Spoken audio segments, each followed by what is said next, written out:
nsuhuriza uwo mwegera mbwira uti Revera arakuramukije mu izina rya Yesu.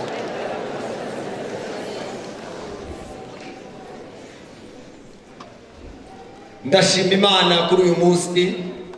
Tumaze iminsi hano turi mu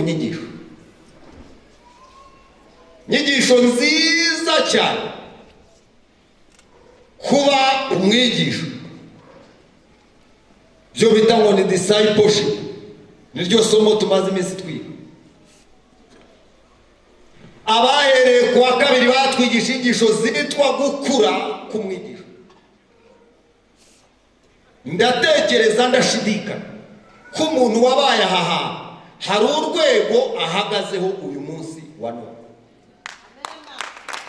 Mushatse mwakomera Imana amashyi. Ntabwo ari jye wigishije, ariko nagize amahirwe yo kuba imbere y'abo bigisha. Twagize umugisha wo kubona bigisha bafite ijambo ry'Imana koko kandi ry'ukuri. Batweretse intambwe zose rero zo gukura kumwigisha. Batweretse inzego z'umwigisha. Batweretse ikigero umwigishwa akwiye kuba agezeho. Turashimira Imana kubw'urubyiruko rwateguye ikiganiro. Ndabasaba ngo mwongere mubakomere amashyi. Imana ibahe.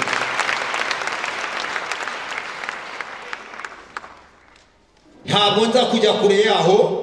Tugiye gusoma mu gitabo cy'Abami ba kabiri igice cya kabiri umurongo wa 9 kugeza ku 10. Abami ba kabiri igice cya kabiri umurongo wa 9 kugeza ku 10. Umusomyi.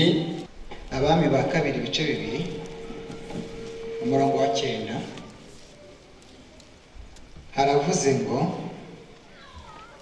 bageze hakurya Eliya abwira Elisa ati nsaba icyo ushaka cyose ndakigukorera ntaratandukanywa nawe. Elisa aramusaba ati ndakwinginze ndaga imigabane 2 y'umwuka wawe. Eliya aramusubiza turansaba ikiruhije cyane. Icyakora numbona nkigukurwaho birakubera bityo, ariko nutambona siko biri bube. Ongera usubiremo. Bageze hakurya Eliya abwira Elisa ati nsaba icyo ushaka cyose ndakigukorera ntaratandukanywa nawe. Elisa aramusaba ati ndakwinginze ndaga imigabane 2 y'umwuka wawe. Eliya aramusubiza turansaba ikiruhije cyane.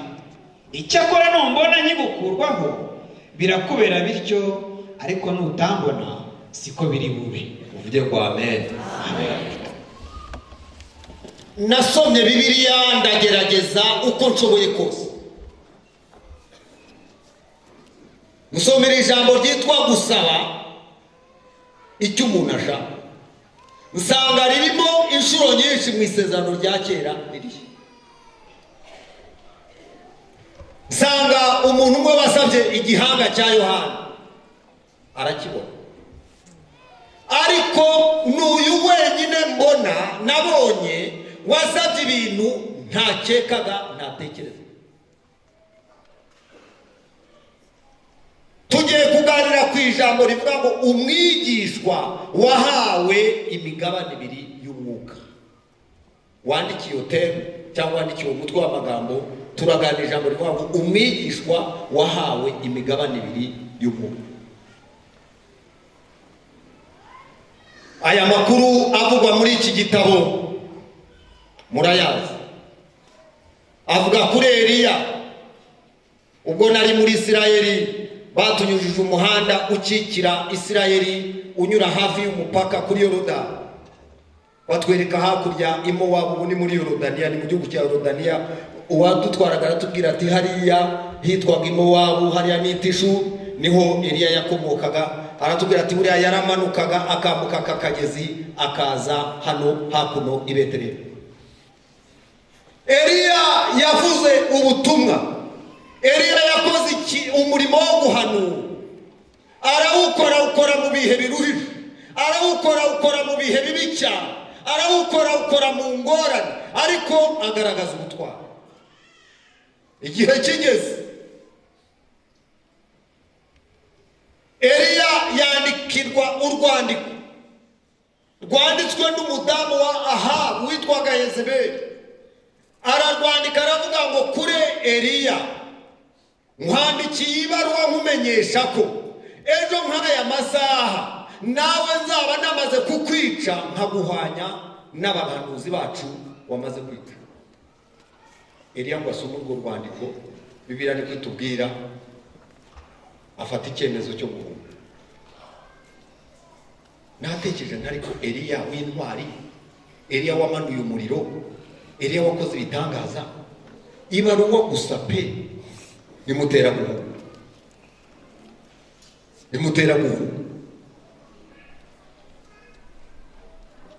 Nagize umwanya wo gutekereza, ibaruwa gusa yanditswe n'umugore w'umwami imutera guhunga. Nasanze umwana w'umuntu ari umunyantege nke. Uko waba uri kose uri umunyantege nke. Igihe cyose waba warakijwe uri umunyantege nke. Ariko nubwo uri umunyantege nke umva ibanga, uri umunyantege nke wiyeguriye Imana, ntabwo Imana izakureka nubwo uri umunyantege nke. Komera Imana amashyi. Ndagusubiramo, nubwo uri umunyantege nke hari ibintu biza bikagutera ubwoba, kandi ejo warabonye ibitangaza, kandi ejo bundi warabonye ibitangaza. Ntacyo bitwaye, Imana irakuzi, iri kumwe nawe kandi izagutabara. Eliya afata icyemezo cyo guhunga, aragenda ngo akora urugendo rw'iminsi 40. Ndagira ngo mutekereze urugendo rw'iminsi 40, kandi arukora ahantu habi mu butayu, ngo ahunga ngo yikize, niko biritubwira. Ageze ahantu araryama, amaze kuryama aravuga tumva rero Nyagasani Imana, nagize ishyaka ntako ntagize, narwanye intambara nawe urabizi, narakurwaniriye, narakubuza imbere y'abategetsi n'aboroheje, none rero ndarushye. Ejo bundi bishe abahanuzi, nanjye niyo usigaye, ndagira ngo unyihorahoreze nanjye ipi. Aho hantu bwira mwene so ngaho hantu nawe ujye uhajya, mumbwira utaho hantu nawe ujye uhajya. Nahageze inshuro nyinshi nanjye, aho mvuga ntari ku ngubu ubundi sinakoze, aho nakoreye. Nigeze kwandika icyandiko nanjye nabwiye Uriya ni ibi byo gukorera Imana vraiment batanadushima. Tugiye twabaga Rukumbe muri Sake, kandi nzi gutekinika. Waretse tugatekinika tukabaho mu bundi buzima, tukajya tuza mu rusengero, ariko tukajya turika. Sinibuka icyo yambwiye. Ndagenda ndiherera nandika icyandiko gifite amapaje 3, nandikira wari representant legal witwa Nganzanzurwa, nabwo kuri nyakubahwa representant legal wa ADPR, jewe Revera Pasteur Rwibasira Vincent, mbandikiye ibaruwa. Nakoze Rusumo, nakoze Kabarondo, nakoze imyaka nayo ndagenda nyivuga, none nakoze no muri Rukumbera imyaka 4. None rero ndagira ngo mbasabe nyakubahwa, kubera impamvu zanjye bwite, ndabasaba mbamenyesha ko mwashaka unsimbura muri Rukumberi nanjye nkaruhuka. Wari wanyishyira muri ambero, yarimo amagambo menshi, murabyumva, nagiye nsobanura ibintu byinshi n'ibinteye kuguhagarara. Ndaye ndi buyohereze mu rukerera, agiye kumana umuntu arakomanze, umuhungu witwa Eliyabu ubaba ku Gikongo n'umupasiteri. Araza aramwe ati pasiteri we ni ati ko narose nabi. Nikagira inkuru, warose iki? Arambwira ati narose wambaye nabi. Wakunje ipantaro amaguru yombi, wikoreye uruboho rw'itabi, wagiye gucuruza itabi.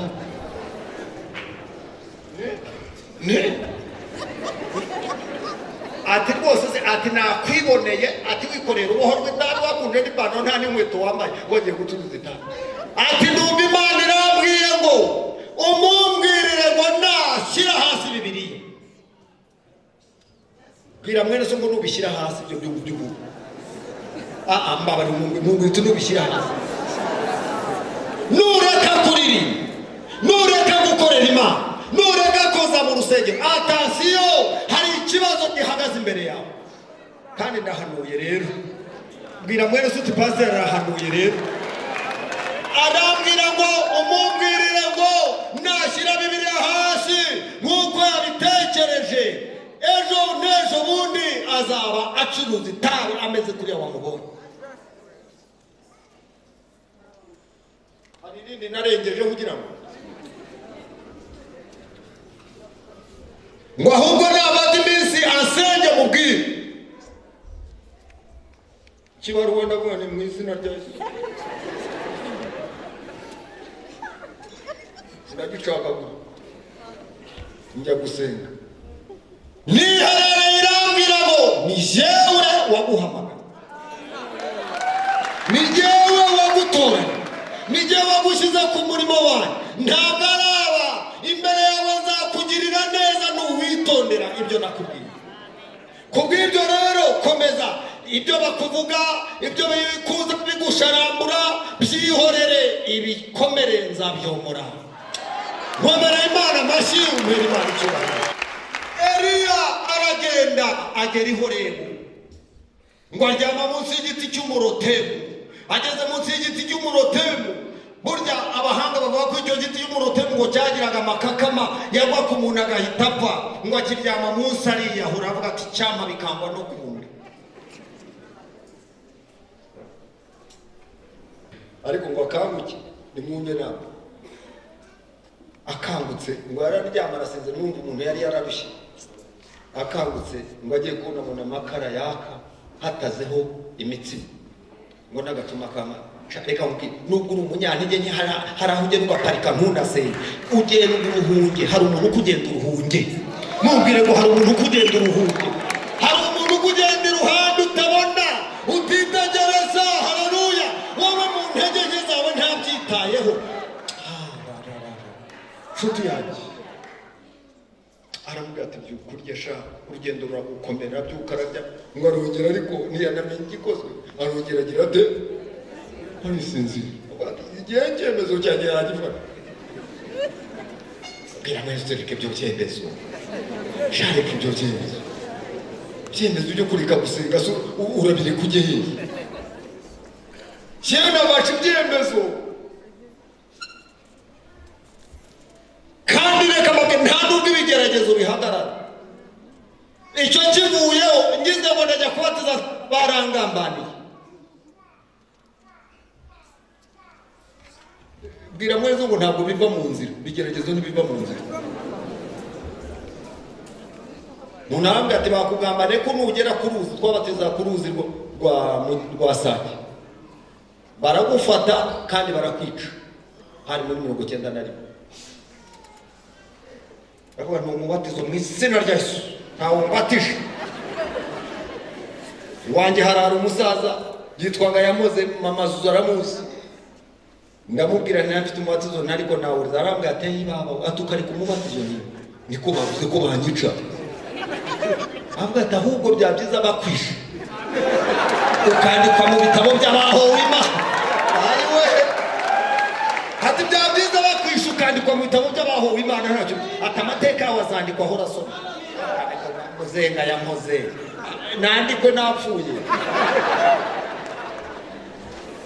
Biramweze we wakwandikwa wapfuye bagasigara bakuru numva se. Amwe atumva fata inzira ejo ugende. Ndabyuka kare mfata igare ryanjye na rinyonga ndagera ngo ngenda ndikurura abana. Imana nize maboko yawe. Ngeze ku ruzi, urusengero rwari nk'Ikacyiru, uruzi ruri hano. Ngira amahirwe nsanga ababatizwa bahageze, abari bafite iyo migambi bataraza. Abandi kubana ngo mwese tonda umurongo, nta nubwo navuga ngo ndakubatiza mu izina reka da. Nagira ngare ndabatiza umufururizo, ngiye kurangiza mbona baje barahagaze, ntegereje ijwi ryo kunyica. Umwe aravuga ati pasiteri we tubabare, barapfukama ku Mana. Reka nkubwire, imigambi dayimoni akugira ntabwo azayishobora. imigambi satana kugiraho ntazayishobora. Mbwira mwene se ngo ntazayishobora.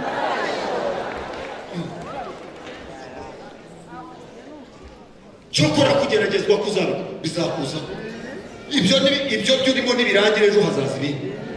Ariko kugenda iruhande ara. Mbwira mwene se ngo ntaje. Arahari ngo gukina. Muragira ngo nibyo gusa n'ibindi byaraje n'ibindi byaraje n'ibindi byaraje n'ibindi byaraje n'ibindi byaraje n'ibindi byaraje. Nakomeje mu rugendo. Eliya arakomeza ageze i Horebu. Uwiteka avuga ati harya bambwengwe. Avuga ati nagize ishyaka ntubizi se none baramiga ngo banyice. Avuga ati noneho rero ibyo ntibikiri subira inyuma genda wimike abantu ushyireho yewe muri bushyiremo n'uwita Elisa hanyuma nurangiza nzakubwira igisigaye. Harabikora. Niwe yagiye rero ahamagara uyu muhungu witwa Elisa amugira umwigisha. Nguko ko Elisa yabaye umwigishwa wa Eliya. Mu gihe burayo cyangwa mu Bayahudi umuntu wese w'umuhanuzi ukomeye yagombaga kugira abo bita abigishwa cyangwa umwigishwa. Mu Kigiriki bamwita matetesi.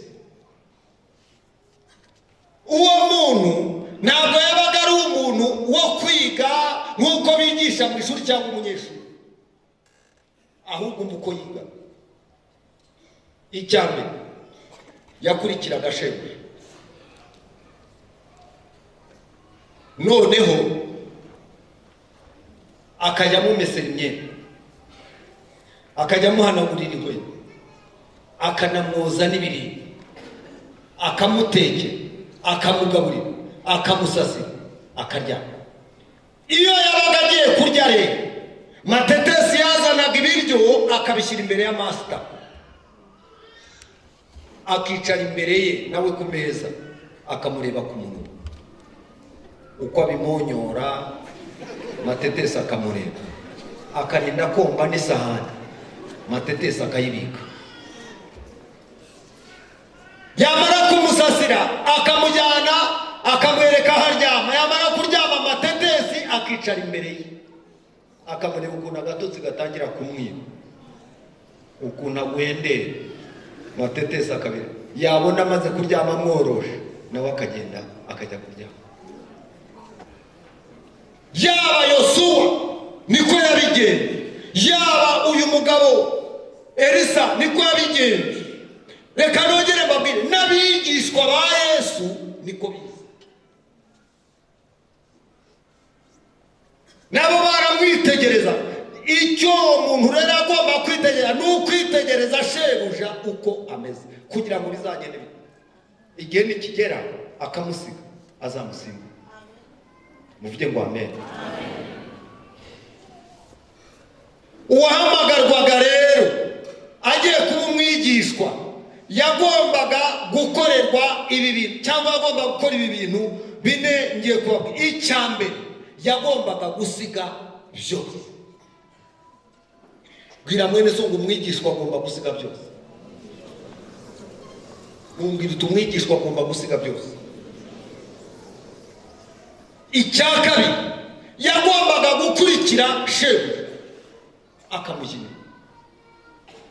Uko akoze urugendo bakajya, uko agiye bakajya, aho yicaye bakicara, yabateze imodoka bakayitega, bityo agahora amureba amugenzura ku maso, ingendo, imikoro, uko aramukanya, uko uwo mwigisha niko byagombaga kuba bimeze. Icya gatatu yagombaga kumukorera no kumwumvira.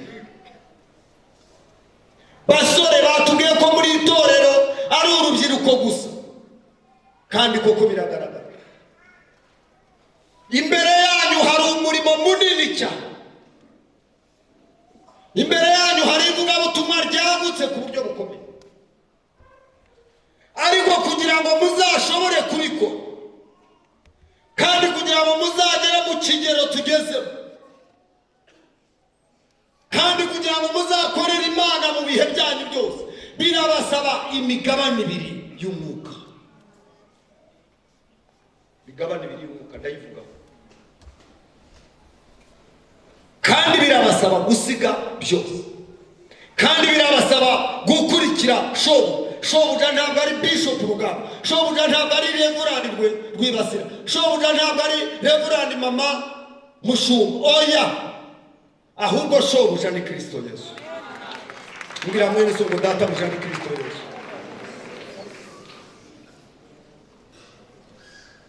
Icyakane akaba yiteguye, agahora yiteguye kuzasimbura shebuja. Nibyo bintu bine uyasabwa. Nsomera mu Bami ba mbere igice ya 19 umurongo wa 19 ugeze kuri 21 twumve icyo ayo magambo. Abami ba mbere igice cya 19 umurongo wa 19. Ego.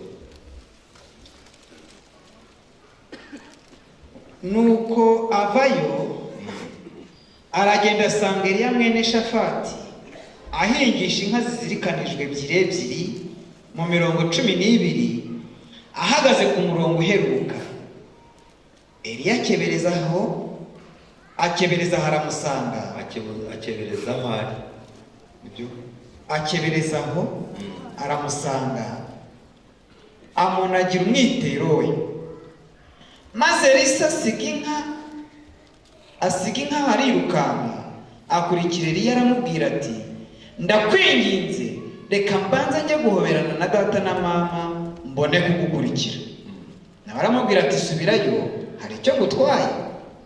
Nuko arorera kumukurikira asubirayo, yenda inka ebyiri arazica, atekesha inyama ibiti by'imitambiko yazo, agaburira abantu bararya. Ahera arahaguruka akurikira Eliya akajya amukorera. Amen. Amen. Eliya ageze iruhande rwa Elisa nta kindi yakoze. Dore uko yabigenje. Yafashe umwitero we agira ate bene data aramujugunya. Nta jambo yamubwiye. Uko niko abigishwa bahamagara. Nuko banagira umwitero. Aragenda ambwira ati, nyakubahwa urampamagaye ariko ndeka maze nsubire mu rugo sezere mbabwire ko ngiye. Arambwira ati, nta kibazo rwose ntacyo gutwara. Nawe aragenda afata inka yahingisha. Abahanga bavuga ko ari umuhinzi mworozi wo muri icyo gihe. Azitekera abantu. Arambwira ati, umva rero bayi murabeho ndagiye. Ibyo twarabikoze. Munsi dukurikira Kristo twarasezeye. Haleluya. Twarasezeye tubibwira abantu. Namweraga ku kabari ko kwa Gahutu bari banzi no kwa Marembo, utwo tubari tubiri turanzi. Nkunda kubaho ubwo buhamya. Baranzi yewe utwo tubari nta tukiriho, ariko twari tunzi neza sampurusa. Kuva mu gitondo niho nabaga nywere niho nicara. Munsi umwe ndababwira nti bayi ndagiye. Barambwira bati, ni iminsi iyi wowe Rwibase. Witwerize bose yarambwira ati, barero Rwibase wikwiteza Rwanda, ntabwo biriya bintu wabishobora, uri gacupa Rwibase rande.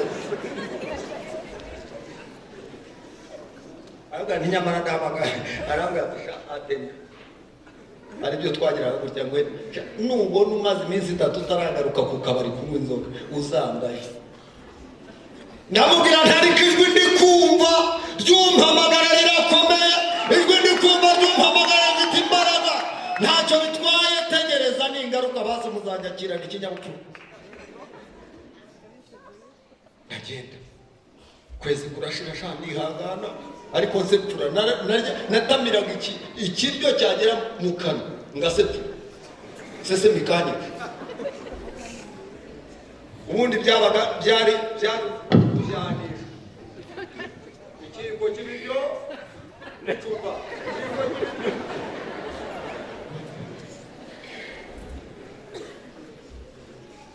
Ndasezera ndavuga nti bayi ndagiye kurikiye Kristo, ngiye kumwigishwa we, nibinkundira nzashima binanira nabwo ko narateganyaga hamwe ka meme wa mugani hari ibintu byaba bikomeye kandi koko namaze nk'amezi 7 umutima uramba subirayo cyokora sinahatize mutagira ngo naraguye nahageze umunsi umwe rwose nsanga abahungu biteretse amacupa n'abana rikoze agatima kanze nuko barongera baransomya umuntu twaseganaga barambuye aragenda abwira pastor ati wa wundi arabeshya twamusanze kwa marembo yongeye kunywa ngiye kubona feri ya mbere nimugoroba n'umushumba wanjye nahageze nambwira ati byakugendekeye nambwira ntimaze iminsi ndya ibiryo bikugenda kuruka yemwe abenda kuruka yemwe abo byananiye ongera umubwire ngo birashoboka haracyari imbaraga aransenya ati humura nambwira nti sinanyoye nyinshi ariko ninasomye ati ntacyo humura komera nejo uzaze gusenga ndakomeza ndatangariza abo bigenda binanira basikira hari ubategereje hari utegereje kubafata ukuboko arashaka ko mubabigishwa kandi muzarinde guhabwa imigabane 2 arambwira ati icyo ukeneye uzakibona Yesu ashimwe cyane ukeneye uzakibona nari umwigishwa koko nari ntangiye kumwigisha ndetse ndanabatiza ariko intege zari byaranze nari umwigisha nkunda na Yesu ndetse numva munyotoye nkajya namuhamya nkanamurwanira nkatera n'impaka ndetse ariko nari ntegereje guhabwa imigabane 2 y'umwuka rubyiruko murabigishwa ubu ariko icyaduha mwese mugahabwa imigabane 2 nkorera mu kiganza cya mwese umubwire ngo muri uyu munsi wifuza imigabane 2 y'umwuka Elisa uko yakurikiraga shebuja yabonaga ibintu akoze akabona amano y'umuriro no hasi ngo akabona bageze ku muntu wapfuye ati haguruka akamuha akabona ibintu bitangaza yamuzwa akangata ariko databuja afite ibintu we umupasiteri wanjye umunsi umwe muri iyo myaka yagiye gusengera umuntu ufite uburozi kecuru yaraje mama pasiteri amuzi yari umukecuru urangirana uzi ko aroga amaze rero kuza mu rusengero noneho pasiteri atubwira ati mujye mujyayo mumwereke imbuto tujye tumwerere imbuto nuko dutangira kujyayo ariko tukajyaho twihutanye tukafata reka dusenge atagira n'ibyo ategura icyo gihe twanywaga imitobe murabizi mu gihe cya kera nuko yajya gutegura umutobe tukaba turagiye ukirabwira pasiteri atari ko iyo mubanyohereje baraza tugasenga ariko nagira ngo nabahe icyo kunywa ntibakinywa pasiteri ati mujye mukinywa umunsi umwe ndakinywa nawe yaduhaye umutobe usa n'ugiye gushya umuntu wikoroza ntabwo hari ishyano ryabaye we ntabwo byari bwari ubwoba maze hari ku cyumweru aratubwira ati muzaze mu rugo mbereke ibintu munkurira mu nzu harihira umwigishwa utarahabwa ku migabane turagenda turirimba indirimbo tumaze kuririmba aravuga ati ibintu bimanitse hariya nk'ariya mu gasongero k'inzu ya neza ya Kinonko maze ngiye kubona ngo umupasiteri arebyeyo aravuga ngo yewe bintu biraho mu gisenge ndagutegetse umanuke ugwe hahubukayo mureke mbabwire bene naragenze ndabona nabaho nitwaye nari ntarabona ibintu bisa ni pasiteri Habineza biba biguye hasi bisubirayo birongera bigwa hasi bwa kabiri bisubirayo aratubwira ati muririmba ariko twebwe tukarima nk'abigishwa nyine b'abanyabwo twitaza kora ibitangaza we Mana, kora ibitangaza we Mana yanjye, kora ibitangaza. Kabati mwigire hafi, nkabona amaso ye yatukuye, kora ibitangaza we. Noneho natwe duhinda umushitsi, ariko twarabigishwa uko byari biri kose. Noneho ntibyasubira hejuru, abishyira hanze, abishyize hanze amwaka ikibiriti, azana n'udukwi n'ibintu by'ibyatsi abishyira ku mazi ngo abishyire bya bintu bivamo mu muriro. Bagize ngo arikozaho umuriro bivamo bisubirayo. Twahageze nka saa 8, byaje gushya neza saa 10. Reka bene je nari meze nka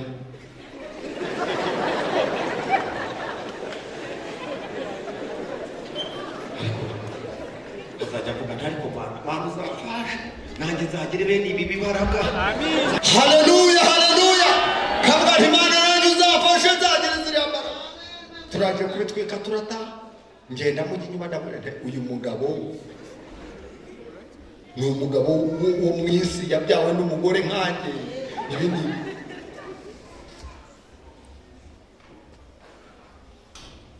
musumwe amenya icyo dukeneye, atujyana mu masengesho y'iminsi. Aho niho nakuye imbaraga.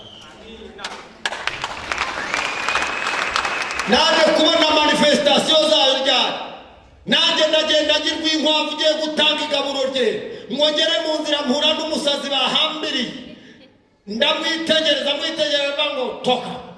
Ndavuga nti toka mu izina rya Yesu. Aravuga ngo mwite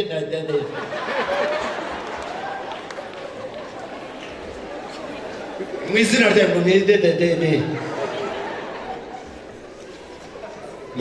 barambwira batese uri umukozi w'Imana nti ngo ngaho rero umusengera. Nta ni mu muhanda, hari nka saa 2 muzane ku rusengero. Baravuga batese Imana ikorera mu rusengero, bampata ibibazo.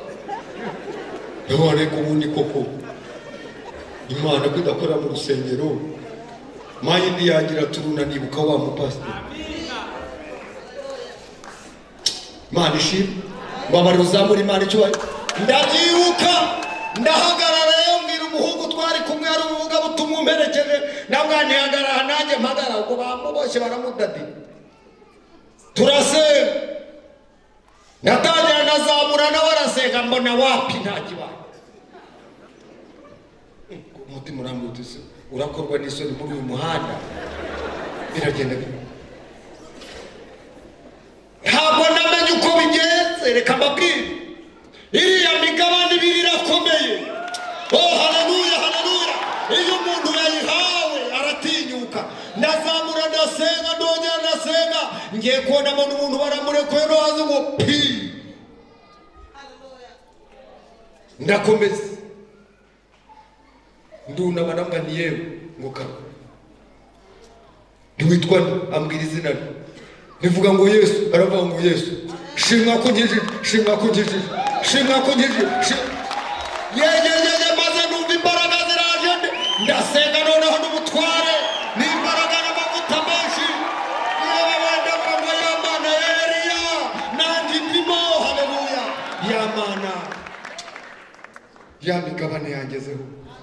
Umuntu arakena bugingo n'ubu mu minsi duherutse rw'inkwavu kugira ngo iwabo wa Edi tugiye gushyingura, barangwe batatuye ahangaha, aracyari umudiyakoni mu itorero. Rubyiruko, hakenewe imigabane ibiri y'umwuka,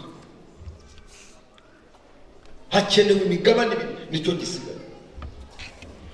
Elisa ukagenda, shebuja ibyo akora aramureba. Umunsi umwe rero arambwira ati bo Monsieur Elisa, ngiye kugenda kandi ashaka gusezeraho. Uzajya arambwira ati Imana intumye hakurya ya Yorodani. Yarabanje amubwira Yeriko, amubwira Beteli, amubwira Yeriko. Arambwira ati Imana irantumye. Arambwira ati reka ndakurahiye Imana ihora ntabwo nsiga. Turajya, iyo ni test yanjye. Haramukurikira ngo bagere aho yarageze, aramubwira ati nyamuneka ndeka gende urabe. Undambwira ati shwi turajyana, ntuzi ko wankuye iwacu, ntuzi ko inkana zitemaguye, uzi ko nasezeye se uzi abantu bazambona ameze uko nari meze bazabivuga ngo ati sawa ngo bageraho bitegeye abahanuzi abana abantu zavuga ati yewe Elisa shobuja aragiye ahubwo bayi ibyo wari umenyereye birarangiye bitangaza tuzo urabeho musezera avuga ati muceceke nabimenye ariko ndamukurikira. Yesu ashimwe cyane. Ndamukurikira ngo bageze kuri Yorodani Eliya agira cyayiyambura umwitero ukubita kuri Yorodani. Uwo mwitero wari ukomeye bene da aho kubita kuri Yorodani amazi asadukamo kabiri ngo barambuka bageze hakurya y'amazi atumva leta noneho birarangiye nsaba icyo ushaka nsaba icyo ushaka. Haramubwira ati datawe narakumeseye naguhanagura inkweto naragutekeye naraguserivaga naragusasiye none rero ndibwira ko abivugaga pfukamye mbere shebuja. Aramubwira ati icyo nkeneye haleluya icyo nifuza ndashaka imigabane ibiri y'umwuka ukuri. Vuga ngo amen cyane. Ndashaka imigabane ibiri y'umwuka ukuri. Aramubwira ati ibyo usabye bigize bite mwambabare mukazo bigize bite icyo kora destiny numbona nge birakubera bite. Abakomantateri babiri baravuga ngo aho bari bane hakurya Yorodani mu butayu ndahaze narahageze nanjye ibi mbabwira ndi umugabo wo kubiha hari umucanga ibirundo n'ibirundo ngo umuyaga warahuhaga ukaza ukabazibiranya amazi ariko we aravuga ati bitokoze toka ibintu byo toka icyo ndi kureba ndi kimwe ndamureba paka ndamwitegereza paka ngo ahera mu masaha ngaha mutegereje amureba ngo agiye kubona haleluya ngo abona amagare y'umuriro aramanutsa kuruwe n'amafarashi araza yicara imbere ya Eliya maze ngo Eliya arurira arazamuka akimureba ngo amaze kuzamuka undi arataka araboroga aravuga ati ese mana yanjye wari waratubereye amagare none bigenze bite ngo agiye kubona amagare areremba agenda agiye kubona abona umwitero nawo ngo we abona umwitero wa Eliya wa wundi yamuhamagaje kera abona uri muri beranga mu muyaga abona uramanutse haleluya agiye kubona abona umugabo iruhande arawufata ariko ntiyamenye icyaha biramwene so ngo ntiyamenye icyaha baragiye twarabanye ntacyo umwitero nzajya mwambara wenda abantu bazajya babona ko mwambaye bavuge ko wenda ntacyo. Bageze kuri Yorodani asanga yafatanye amazi yasubira abati Yesu we yakoresheje amina amina kugira mwerezo ngo Yesu we yakoresheje wakomeye Imana bashaka noneho rero nawe agerage ati Imana ya Eliya munyongerereho siko twasomye ngwiri Imana ya Eliya iri he akubisaho amazi ngo we yampaye ngo agere hakurya yamutse abana b'abahanuzi b'abandi bamubwira baravuga ngo ye ngo dore Elisa ngo wa mwuka wari muri Eliya niwo wamugiyeho haleluya haleluya umwuka wari muri Eliya wamugiyeho kuva uwo munsi Eliya ngo yakoze ibitangaza bitandatu Elisa yakoze 12 tangaza cyane mamuzi mwese nuko yapfuye bakamuhamba bamaze kumuhamba amagufwa ye bashyira kera ntibashyiragaho itaka abantu ngo baje bajya guhamba barabuka igitero kigiye kirimo cyica abantu baravuga ati ntabwo twirwa ducukura tubonye aho tujugunya umurambo bajugunya aho muri uwo mwobo umurambo umanuka ugwe hejuru y'amagufwa ya Elisa ako kanya amagufwa aramuzura amaze kumuzura azabakurikira umwe aratubwiye ngo yaje abiruka inyuma atumuzi baratumaze ibitangaza yarabikoze kubera imigabane ibiri y'umwuka. Iyo bavuga imigabane ibiri y'umwuka bavuga ni umugabane w'umwuka wo gukiranuka waranze Eliya. Umugabane wa kabiri ni umugabane w'umwuka ukora ibitangaza n'ibimenyetso. Dukeneye uwo mwuka, dukeneye izo mbaraga, dukeneye iyo migabane. Ndagira ngo muri iri teraniro tuze gusenga Imana tuzamuye amaboko tuvuge ngo dukeneye imigabane ibiri y'umwuka. abayikeneye muzamurira Imana amaboko. Dukeneye iyo migabane ibiri, dukeneye guhagarara mu mbaraga z'umwuka natwe tugakora imirimo Kristo yakoze. Dukeneye n'imbaraga zo gukiranuka tukagenda twera imbuto zikwiriye. Imana ibahe umugisha mu izina rya Yesu. Amen. Ndashaka ko dusenga Imana. Mbere ya byose ndashaka gusengera abantu bashaka kuba abigishwa ba Kristo. Ndashaka gusengera abantu bari muri iterane ariko bakabumva bashaka gukizwa, bakaba abigishwa ba Yesu Kristo, nabo bakazaragwa iyi migabane. Abo nibo turi bubanze gusengera bwa mbere. Ndagira ngo aho uzamura ukuboko, nzi neza ko wumvise aya magambo, nzi neza ko amagambo yakoze ku mutima wawe. Zamura ukuboko we wagize icyo cyifuzo cyo kuba umwigishwa wa Kristo Yesu. Zamura ukuboko tugusengera Imana. Kuzamura cyane aho uri, Imana igufashe, Imana iguhe umugisha. Zamura rwose, zamura neza udakozwe n'isoni. Haguruka ndetse tera n'intambwe uhaguruke, tera intambwe uhaguruke, haguruka tugusengera Imana. Tera intambwe ya gatatu uze hano imbere, wigira imbere tugiye kumusengera, tukwatuza agakiza ka Kristo. Nawe uhinduke umwigishwa wa Kristo, nawe uhinduke umwigishwa we, kandi iyi mpano cyangwa se imigabane nawe ubasha kuyihabwa mu izina rya Kristo. Ndagira ngo utere intambwe, tera intambwe uze, ngwino rwose, tambuka, ntabwo uteye ubwoba, nta nubwo uteye isoni. Ngwino nawe ushaka umwigishwa wa Kristo, ngwino nawe ushaka kuba umugaragu we. Imana umugisha, Imana ishimwe, Imana umugisha, Imana umugisha, Imana umugisha, Imana komeza nawe uze. Umuryango urakinguye, umuryango urakinguye. Imana ishimwe cyane. Tugiye kubatuza agakiza, tugiye kubatuza aya magambo, namwe murayasubiramo kugira ngo mwakire Kristo Yesu n'umwami n'umukiza wanyu, ababere byose kandi mumubera abigishwa. Guhera none musinyanye nawe amasezerano yo kuba abigishwa be no kumukurikira, kandi mugende musezere mubivuge ko mwakijijwe. Mugende mubibabwire, nta kibazo. Mubibwire abo mukorana, mubibwire ababarera, mubibwire bashobuja, mubabwire ko mwakijijwe, mubibabwire mu bihamye. Mwemere mwanamize, ntacyo mutwaye nimugirane intege nke, ntimuzazihererane. Muzasange abakozi b'Imana abari aho mutuye cyangwa abashumba banyu, umubwire uti nagize intege nke, ntacyo bitwaye, azongera gusengere kandi ubone imbaraga zo gukomeza.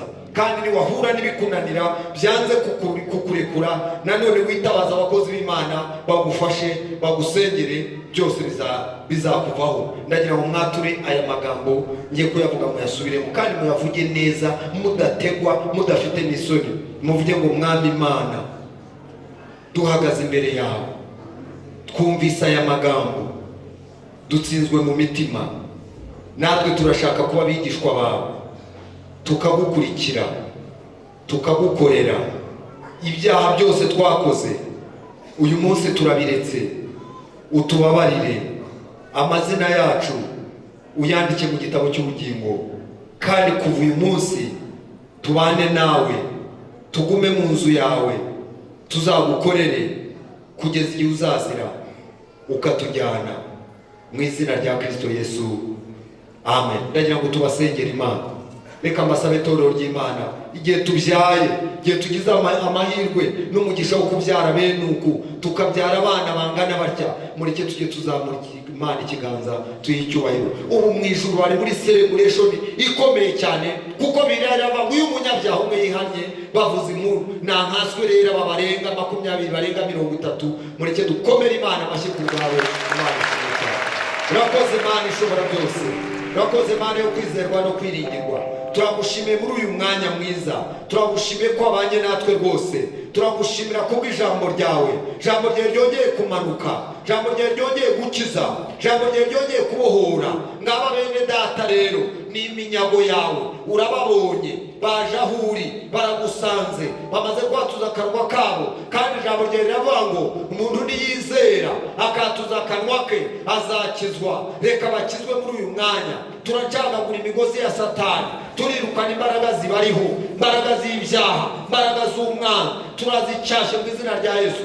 Za kamere zitandukanye, imivumo itandukanye, tuyibakuyemo mu izina rya Yesu. Uhereye umunsi ubandike mu gitabo cy'ubugingo, kandi ubagirire neza, baba abigishwa bawe, bajye bagukorera. Urakoze Mana, tugukomeye amashyi mu izina rya Kristo Yesu.